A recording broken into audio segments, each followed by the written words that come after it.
ശ്രീ അനിൽ വിളയിൽ, നേരത്തെ ഈ ചർച്ച ആരംഭിക്കുന്നതിന് തൊട്ട് മുൻപ് നമ്മൾ നിരവധി സോട്ടുകൾ കാണിച്ചിരുന്നു. അതായത് അടുത്ത കാലത്ത് ഒരു 2016 മുതൽ ഇങ്ങോട്ട് വിവിധ രാഷ്ട്രീയ പാർട്ടികൾ, അതോടൊപ്പം തന്നെ സാമുദായിക സംഘടനകളെ പ്രതിനിധീകരിക്കുന്നവരൊക്കെ വിവിധ ഘട്ടങ്ങളിൽ വേദികളിൽ നടത്തിയിട്ടുള്ള വിദ്വേഷ പ്രചരണങ്ങളാണ്. അപ്പോൾ അന്നൊന്നുമില്ലാത്ത ആവേശം TGയുടെ കാര്യത്തിൽ കാണിക്കുന്നത് എന്തുകൊണ്ടാണ്?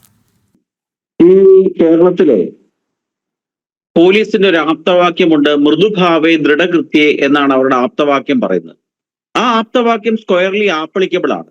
എന്ന് പറഞ്ഞാൽ സത്യം പറയുന്ന ഹിന്ദുക്കൾക്കെതിരെ ദൃഢഭാവത്തിലും ഹിന്ദുക്കൾക്ക് വേണ്ടി വാദിക്കുന്നവർക്ക് വേണ്ടി അല്ലെ ഹിന്ദുത്വത്തിനെ എതിർക്കുന്നവരോട് മൃദുഭാവത്തിലും ഇടപെടുക എന്നുള്ളതാണ് കേരള പോലീസിന്റെ അടുത്ത കാലത്തെ നയം.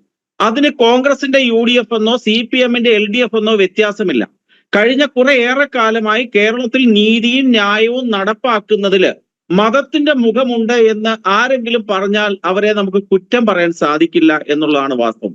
കാരണം ഈ ഭാരതത്തിലെ ഏറ്റവും വലിയ കൊടും ഭീകരവാദിയായിട്ടുള്ള മദനിക്ക് വേണ്ടി LDFും UDFും സംയുക്തമായി പ്രമേയം പാസാക്കിയ കേരള നിയമസഭയുള്ള സ്ഥലമാണ് തിരുവനന്തപുരം, അല്ലെ കേരളം എന്ന് പറയുന്ന ഈ സംസ്ഥാനം. അവിടെ നമുക്ക് മറ്റു പലതും പ്രതീക്ഷിക്കാൻ സാധിക്കില്ല. എത്രയോ ഉദാഹരണങ്ങൾ താങ്കൾ തന്നെ, അല്ലെങ്കിൽ നമ്മളുടെ ഈ ചർച്ച തുടങ്ങുമ്പോൾ തന്നെ നമ്മൾ എത്രയോ വീഡിയോസ് കാണിച്ചിരുന്നു. നമ്മളുടെ ഷംസീർ, നമ്മുടെ സ്പീക്കറായിരുന്ന ഷംസീർ ഗണപതി മിത്താണ് എന്ന് പറഞ്ഞ നമ്മൾ കണ്ടു. അതേപോലെ തന്നെ ധാരാളം കേരളത്തിലെ സ്ത്രീത്വത്തിനെ ഏറ്റവും അധികം അപമാനിച്ചിട്ടുള്ള വ്യക്തി ആരാണെന്ന് ചോദിച്ചാൽ MM മണി എന്ന് പറയുന്ന വ്യക്തി തന്നെയായിരുന്നു. ഭാരതത്തിന്റെ ഭരണഘടനയെ അതിനിശ്ചിതമായ രീതിയിൽ മോശമായി ചിത്രീകരിച്ചത് കേരളത്തിലെ ഇടതുപക്ഷത്തിന്റെ മന്ത്രിയായിരുന്ന സജി ചെറിയാനായിരുന്നു. ഇവർക്കെതിരെയൊന്നും യാതൊരു വിധമായ കേസും കേരളത്തിൽ എടുത്തിട്ടുണ്ടാകും. പക്ഷെ ആ കേസുകളൊക്കെ പഴുതടച്ച് അന്വേഷണം നടത്താത്തത് കൊണ്ട് അവരൊക്കെ തന്നെ രക്ഷപ്പെട്ടു.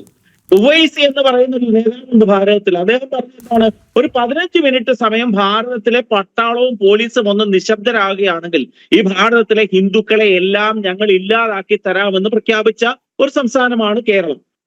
ഭാരതം എന്ന് പറയുന്ന ഈ രാജ്യത്തെ ഈ തീവ്രവാദി നേതാക്കന്മാരുടെ പ്രത്യേകതയാണ്.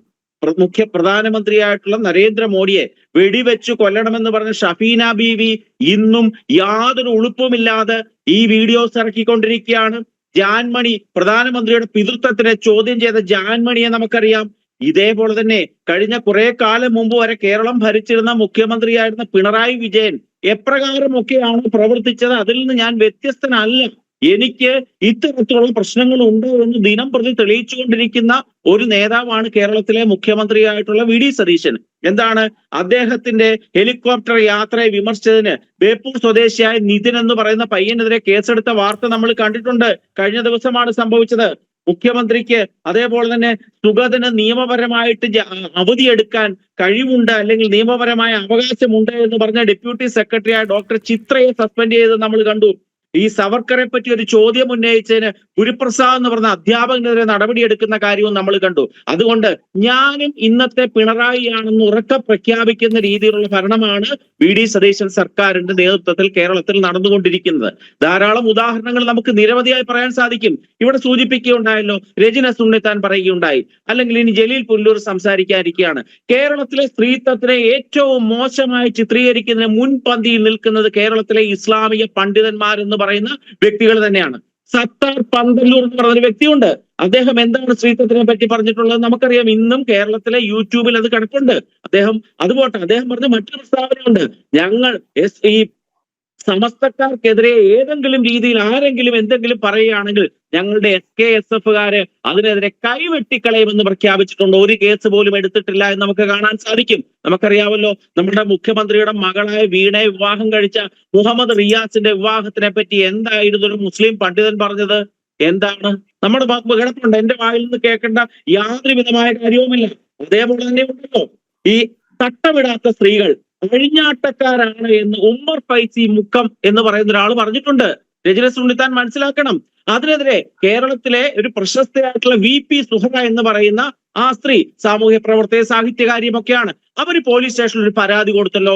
എന്തേ നിങ്ങളുടെ കോൺഗ്രസിന്റെ മന്ത്രിസഭ ഇതുവരെ അവരുടെ ആ കേസിന്റെ അടിസ്ഥാനത്തിൽ ഒരു കേസ് എടുക്കാൻ സാധിച്ചിട്ടില്ല, ഒരു FIR ഇട്ടിട്ടില്ലല്ലോ? എന്തുകൊണ്ടാണ് ഉമ്മർ ഫൈസി മുക്കത്തിനെ അറസ്റ്റ് ചെയ്യാത്തത്? അതും ഈ അടുത്ത കാലത്ത് നടന്നൊരു സംഭവം തന്നെയാണ്.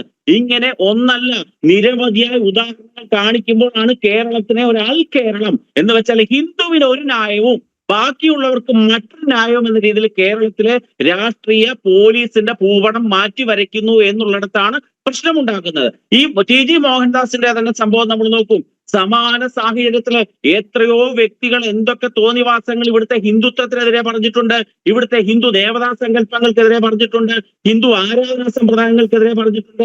നാളിതുവരെ ഇടതുപക്ഷമോ വലതുപക്ഷമോ ഏതെങ്കിലും തരത്തിലുള്ള ഒരു കേസ് എടുക്കണമെന്ന് ആവശ്യപ്പെട്ടുകൊണ്ട് തെരുവിലിറങ്ങിയിട്ടുണ്ടോ? ഇല്ല. അവിടെയാണ് മതേതരത്വം എന്ന് പറയുന്ന വാക്ക് നിങ്ങൾ എപ്പോഴും നാഴികയ്ക്ക് 40 വട്ടം പറയുന്ന വാക്കാണ്. പക്ഷെ ഇവിടെ മതേതരത്വം ഒന്നുമില്ല. ഇവിടെ മതപ്രീണനം മാത്രമാണ് ഈ കൊച്ചു കേരളത്തിൽ നടപ്പാക്കുന്നത്. അതിന് LDF UDF തമ്മിൽ പരസ്പരം മത്സരിക്കുകയാണ്. ഈ ന്യൂനപക്ഷ വർഗീയതയെ പ്രോത്സാഹിപ്പിച്ചുകൊണ്ട് അവരുടെ 10 വോട്ട് എങ്ങനെ നേടും എന്നുള്ളതിൽ ഗവേഷണം നടത്തിയാണ്. ഈ ടി.ജി. മോഹൻദാസിന്റെ അറസ്റ്റ് തന്നെ ഒരു 200 കിലോമീറ്റർ നീളമുള്ള അറസ്റ്റാണ്. ഇവിടുത്തെ സൈബർ പോലീസ് 200 കിലോമീറ്റർ ഓടിച്ച് എറണാകുളത്ത് ചെല്ലുന്നു. ആ വൃദ്ധനായിട്ടുള്ള വ്യക്തിയെ കൊണ്ട് 200 കിലോമീറ്റർ ഓടിച്ച് വീണ്ടും തിരുവനന്തപുരത്ത് ചെല്ലുന്നു. ബഹുമാനപ്പെട്ട സുപ്രീം കോടതി എന്തു പറഞ്ഞിട്ടുണ്ടോ അതിനെല്ലാം ഘടകവിരുദ്ധമായിട്ടുള്ള കാര്യങ്ങൾ ചെയ്തത് കൊണ്ടാണ് അദ്ദേഹത്തിന് ജാമ്യം കിട്ടിയത്. DK ബാസുവിന്റെ കേസിനകത്ത് എന്താണ് പറഞ്ഞിരിക്കുന്നത്?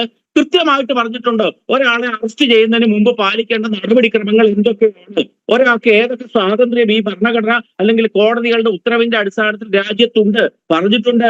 Arnesh Kumar versus state of Bihar എന്ന് പറഞ്ഞ കേസിനകത്ത് കൃത്യമായിട്ട് പറഞ്ഞിട്ടുണ്ട്. NASA versus union of India എന്ന് പറയുന്ന കേസിനകത്ത് പറഞ്ഞിട്ടുണ്ട്. ഇതൊന്നും കേരളത്തിലെ പോലീസിന് അറിയത്തില്ല. രജനി സുന്നിത്താനെ അടുത്ത സമയത്ത് പ്രൊഫസർ റാമിനെ അറസ്റ്റ് ചെയ്തല്ലോ. നിങ്ങൾക്ക് ഈ കേരളത്തിലെ പോലീസിനെ ആദ്യം ഒന്ന് നിയമം പഠിപ്പിക്കുക. എങ്ങനെയാണ് ഒരാളെ അറസ്റ്റ് ചെയ്യുന്നതിന് മുമ്പ് ചെയ്യേണ്ട കാര്യങ്ങൾ എന്തൊക്കെയാണെന്ന് പഠിപ്പിക്കുക. എന്നിട്ട് വേണം ഓപ്പറേഷൻ തൂഫാൻ പോകാൻ. ഒരു കാര്യം ഉറപ്പാണ്, ഈ മണ്ടന്മാരായ കേരള പോലീസ് ഈ ഓപ്പറേഷൻ തൂഫാന്റെ പേരിൽ നാടുനിങ്ങളെ അറസ്റ്റ് സംഘടിപ്പിക്കുന്നുണ്ട്. നല്ല കാര്യമാണ്. പക്ഷെ ഒരു കാര്യമുണ്ട്, ഈ നിയമം അറിയാത്ത ഈ വ്യക്തികള് ഈ ഓപ്പറേഷൻ തൂഫാന്റെ ഭാഗമായിട്ട് ആൾക്കാരെ അറസ്റ്റ് ചെയ്തിട്ടുണ്ടെങ്കിൽ അവരിലെ മഹാഭൂരിപക്ഷം ആൾക്കാരും ഈ ടെക്നിക്കലായിട്ടുള്ള പ്രശ്നത്തിന്റെ അടിസ്ഥാനത്തിൽ ഇവരെയുടെ കേസുകളൊക്കെ തന്നെ ഇല്ലാതാകുന്ന ഒരു സാഹചര്യമാണ്. ഇപ്പോൾ കിട്ടിയ കയ്യടി ഈ മഹാന്മാരൊക്കെ പുറത്തിറങ്ങും, അന്നേരം നമുക്ക് കാണാം. കാരണം കേരള പോലീസ്, എനിക്കൊരു കാര്യമുണ്ട്, ഈ ടി.ജി. മോഹൻദാസ് സാറിന് ഒരു 10 ദിവസം അവിടെ ഒന്ന് പാർപ്പിച്ചിട്ട് ഒരു ക്ലാസ് എടുക്കാൻ പറഞ്ഞിരുന്നത്. അദ്ദേഹം LLBയുടെ പഠിച്ച ആളായിരുന്നു. കൃത്യമായി കേരള പോലീസിനെ എങ്ങനെയാണ് അറസ്റ്റ് ചെയ്യുന്നതിന് മുമ്പ് പാലിക്കേണ്ട നടപടികളൊക്കെ അദ്ദേഹം ഒന്ന് പഠിപ്പിച്ചു കൊടുത്തേനെ. അതിനുള്ളൊരു സ്വാതന്ത്ര്യം അദ്ദേഹത്തിന് കൊടുക്കേണ്ടതായിരുന്നു. അത് സാധിച്ചില്ല എന്നുള്ളതാണ് പ്രത്യേകത. അതുകൊണ്ട് കേരളത്തില് ന്യായത്തിനും നിയമത്തിനും മതത്തിന്റെ മുഖമുണ്ട്. അത് രമേശ് ചെന്നിത്തലയും VD സതീശനും വീണ്ടും വീണ്ടും തെളിയിച്ചുകൊണ്ടിരിക്കുകയാണ്. ഇവിടെ ഹിന്ദുവിന് എല്ലാവിധ അവകാശങ്ങളും നിഷേധിക്കുന്നു, ഹിന്ദുക്കളോട് ദൃഢഭാവത്തിൽ ഇടപെടുന്നു, ഹിന്ദു വിരുദ്ധത പറയുന്ന ഒരു മൃദുഭാവത്തിൽ ഇടപെടുന്നു. അതാണ് കേരളത്തിലെ ഈ അൽ കേരളം എന്ന് കേരളത്തിന് ആരെങ്കിലും പേരെന്തെങ്കിലും കൊടുക്കാൻ സാധ്യതയുണ്ട് എന്ന് പറഞ്ഞാൽ നമുക്ക് നിഷേധിക്കാൻ സാധിക്കത്തില്ല. കാരണം കേരളത്തിലെ ഹിന്ദുവിന്റെ അവസ്ഥ വളരെ ബുദ്ധിമുട്ടാണ്, പ്രയാസമാണ്. അവർക്ക് ന്യായം വേറെ ഒന്നാണ്.